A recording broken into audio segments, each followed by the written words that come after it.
What's up, guys? Welcome to another episode with your Young Guns podcast. I know we made it clear last time that the Petrie video may have been our last trade predictions video or destinations video, but essentially because it's been quiet on the NHL news front right now, we decided to continue and talk about other potential names that could be like dealt at the deadline. And today we're going to be talking about Phil Kessel and we're also going to continue. We're going to follow that up with Mark Giordano, Max Domi, and so on until there's trades that happen. We just concluded our Why Are They So Good series and Why Are They So Bad series. So you guys can check that out if you're interested. Don't forget to subscribe to our channel and like this video and like the other content that we posted. So concerning Phil Kessel, okay, this is an interesting case. The Arizona Coyotes basically sold everything this offseason with the likes of Kemper, Dvorak, Garland, and Oliver Ekman Larson.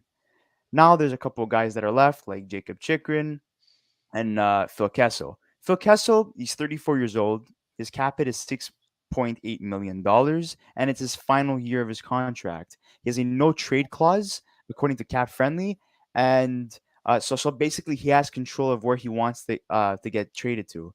According to Dave Pagnotta, the Wild, Pens, and Bruins are the three teams that are interested in him. And the asking price, because he's not the player he once was, he's not a 30 to 40 goal scorer anymore, according to Craig Morgan, is a second round pick, but they would settle for a third round pick if they're not able to obtain a second round pick by deadline day on March 22nd. So, guys, out of the three teams, I want to hear your thoughts. Where does Phil Kessel land? Well, I mean, before we get into the three teams, I just want to say something. So, Phil Kessel's had it, despite the fact that the Yotes have been, Arizona's been, really bad this season in terms of just their record in general. He's actually been relatively decent. I mean, he's got 33 points, 6 goals, 27 assists. He looks good, and I think that that gives a lot of a factor to, a player like Phil Kessel because not only does it help him out because he has 33 points, but it's going to make his value pretty high considering the fact that he's playing well and he's still playing some good hockey. And I think if you're Arizona, it's about just trying to get the best possible deal for him. I would like to see him return to Pittsburgh if that could be possible. I think it would be really cool to see him go back to where it all started for him in terms of winning cups and whatever. And I think that he played really really well when he was in Pittsburgh. So I think there's an opportunity there for him to go over there and kind of see what the opportunity is for them. And I think if the Penguins are trying to go for another cup run, I could definitely see Phil Kessel being a part of the fold moving forward. And I mean, look, he makes 6.8 million until the end of the year, and he's a free agent after that. So I think for Phil Kessel, it's definitely a deal that if you're a team like the Penguins, it's definitely something that you can explore going into the trade deadline if they're looking to add a little bit more scoring. What about you, Chris? I'm going to agree with Luke on that one. I think the Pittsburgh Penguins would be the ideal, I think, location where he would end up. I mean, we already spoke about, potentially Marc-Andre Fleury going for a reunion and, might as well bring in Phil Kessel there too for, back-to-back Stanley Cup champ. I think the Boston Bruins also have a pretty good shot at getting him. I mean, they do need like as much depth as possible And they on that drafted team. him. Sorry, yeah, and they drafted him. So the Minnesota Wilds, I think it's unlikely. I think I would see more another player, which we're going to talk about later on, going there. But it would be mostly between the Bruins and the Pittsburgh Penguins. So concerning the Pittsburgh Penguins, you already have Brian Burke, who authorized the trade when he was with the general manager of the Toronto Maple Leafs. And then he made the trade with the Boston Bruins to acquire Phil Kessel. So he was able to get Phil Kessel and giving away a pick and two picks that turned out to be Dougie Hamilton and Tyler Seguin. So for Boston, that definitely worked out, and it also worked out for Toronto for the time being. None of these players are playing for those respective teams, so arguably, it's a fair deal for everyone if you really think about it. But concerning Brian Burke, I think he works very closely with Ron Hextall. So in order to add secondary scoring, which I think the Pittsburgh Penguins have more than enough, why not add a guy like Phil Kessel, veteran presence, won the Stanley Cup in 2016 and 2017 with the Penguins. He knows what it takes. He has chemistry with Malkin already, um, Crosby as well, and Chris Letang, guys that he's played with during that Stanley Cup, those two Stanley Cup runs. Also, you're seeing like adding Marc-Andre Fleury and stuff. I think the scenario for the Pittsburgh Penguins, if they were to add Marc-Andre Fleury and Phil Kessel, it's more of like a last dance scenario because you have Letang and Malkin who are on expiring contracts. And I think one out of the two end up staying. And my bet would be Malkin stays and Letang ends up walking as a UFA during the off season. And concerning one of the executives that work for the Pittsburgh Penguins, they said that if they were to make a deal to acquire Phil Kessel, it would be a third round pick at most, and they would have to retain 50% Yeah. of his contract. Well, and I think, look, if you're any team, like especially if you're Pittsburgh or Boston, right? And I mentioned those two teams because we mentioned those two teams, but I think a third round pick for half of Phil Kessel's contract is a pretty good deal in my opinion. And I think the reason for that is, Phil Kessel still got it. I mean, look, he's maybe not the guy that he once was, where he scored 30 goals, whatever. I mean, he's only got 6 goals this season, but he's got 27 assists. Like the guy's still performing at a decent rate, And and I he's playing think with that no talent surrounded by that's him. it. Like every year that he's been Yeah, at Arizona, there's been less and less talent because that's they it. keep on getting rid of everybody And for so prospects and picks. what's interesting about Phil Kessel, and I thought we talked about Pittsburgh. I want to mention why I think he's a good fit in Boston too. Boston lacks secondary scoring, and I know that Especially they on the need, right wing. yeah, and They they only have need a Pasternak second. and Smith right Yeah, now. and I think that they need obviously they need a second line center, but I'm saying even besides that, adding Phil Kessel to a team that already has Pasternak, Bergeron, Marchand, Taylor Hall, like in a position where Phil Kessel is, look, it all depends on what Boston's ambitions are, right? If Boston believes that they can go to make a cup run, then definitely you can try to go get a guy like Phil Kessel. Do The you think they thing go is, and all in this year, knowing that's that it. Bergeron is expiring But at he's the end of the cheap. season? Kessel's cheap. Like that's the thing that I like about this Phil Kessel trade, potential trade, is that he's cheap. Like yes, you have to retain salary, but like it's Yeah, not a big it deal. would cost them 3.4 million if they Yeah, retain which is fifty nothing. percent. Which is nothing. And you know what? At the end, like you only have to pay that for like what 2 months, and it's like you don't even pay that because it's actually less than that because he's already Yeah. made most of his money. So you're paying less than that. Yes, you're taking on his cap hit, but that's not a big deal because he's done at the end of the year anyways. And you're paying a third round pick, which is nothing for a guy who's got 33 points in 50 games this year. Yes, Like he's it's slow, it's good but he in my has a opinion. I think fantastic it's a good shot. good He's prospect. one of the best elite snipers in the league. So you got to give him credit for that. Giving a And third he's round clutch. pick, He's clutch in the playoffs too. yeah, that too. He brings, he has two Stanley Cups to his name. He's Um, aggressive, yeah, I gotta say. Yeah.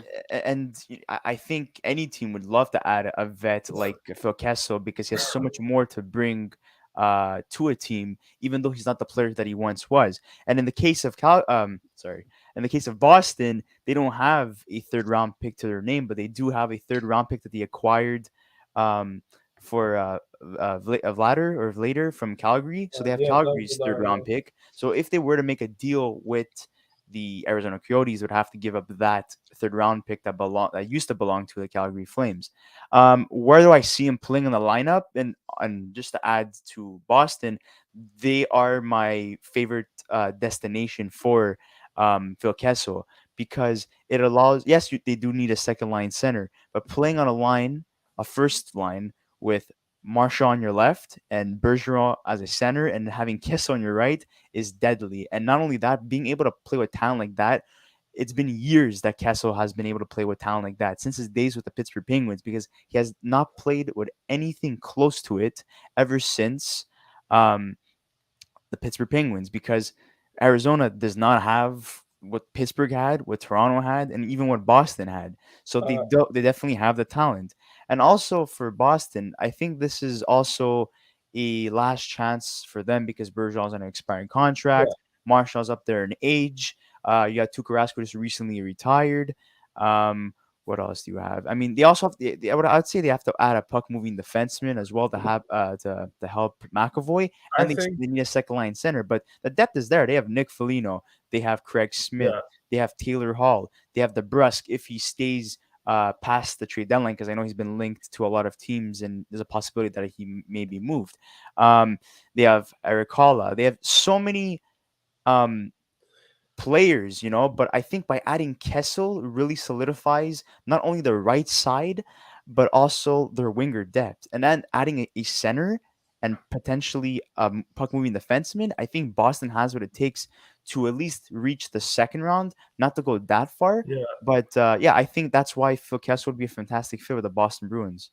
I wanna just address Braves' comment because anyways, I'll show it on the screen here. But he says, please no, Bruins don't have the assets to get a second line C and a second line right wing. The Bruins need to solidify their second line center hole or their top two left D. Look, I know that the Bruins have other priorities, and obviously we addressed that they do need a second line center, and arguably they probably do need a better left defenseman as well. The thing is that for Phil Kessel, he's on it like it's a cheap deal in the sense that Boston can do it. They can trade a third round pick to get Phil Kessel, and also if they want to go and address their center core after, the Bruins have assets that they can trade to get their second line center. Yes, they have to move some cap and stuff as well to make it work. But I don't necessarily agree with the fact that the Bruins don't have the assets. I think if the Bruins really wanted to make those moves, I think they could find a way to do it. And I think for Phil Kessel, we talked about the asking price being a third round pick and retained salary. That's really not that bad considering what you're getting and the type of player you're getting. And I think Bruins fans would love to see Phil Kessel brought back in Boston because, again, they drafted him. And it's, to reunite him back in Boston would be pretty cool. I would like to add. What do you think? Sorry, Chris. Yeah, you go ahead.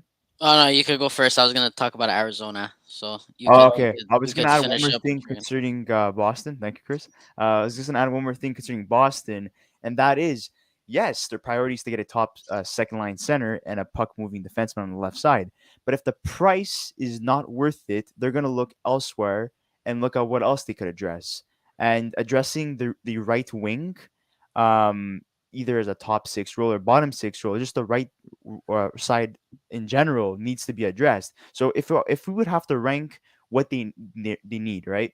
They're gonna need a top line center, which is the main priority. The second priority is a left handed defenseman, and the third priority would be a right winger. The thing is that if it costs too much to acquire a center, they're not gonna do it. They might get a depth center, but they're not gonna pay that much. Same thing with the left-handed defenseman. So then you're left with addressing the right side, and in this case, I think that is the most plausible like situation for them at the moment because they're not stacked with prospects, and even in this year's draft, they don't have a lot of value in the sense of picks. So they're not gonna essentially have the best offers to acquire what they need in a top second line center and a top two left-handed defenseman. So the only thing they're gonna have enough assets to give up and probably have a better deal than most teams is for a a right winger. So I think that's the most likeliest scenario for the Boston Bruins. I just want to answer one more question concerning Brave 187. Look, if the Bruins get a second line center that fills out their whole top nine. um, Oh, sorry. I, I, I think. Look, let's be honest with each other here. And I'm brave. I'm assuming you're a Bruins fan. I think you are. But I think even at that, I think the Bruins are not in a position right now where even if they were to add a second line center or a second line right wing, that they are, in my opinion, Stanley Cup contenders. I think the Bruins are a lot of they're still a couple of pieces away from being true contenders. And I think if you're the Bruins and you want to make a quick um, fix or just add something that can help your team in the playoffs, I definitely think Kessel can help. But I think in terms of adding a second line center, I think that's something that Sweeney may look at more in the offseason rather than now. Because I think if you're any realistic Bruins fan, and look, I could be wrong because the playoffs, you never know what happens. But I just personally believe that the Bruins are not there yet to be considered cup contenders. And I think even if they add a second line center, I still don't know if they're there yet. So I think that's something that Sweeney looks at in the offseason rather than right now. But who knows? We don't know what the market holds for the Bruins, and we don't And know how just the playoffs are going to and go. just But one yeah, more question from Brave 187. The Brusque and a little something should bring in a second rounder. I it's a think right wing, right wing. yes, right wing. Sorry, my bad. That's a little So bit too much, I in my think what opinion. they do Why? is, Just trade the Brusque and trade the third for Kessel, and you're good.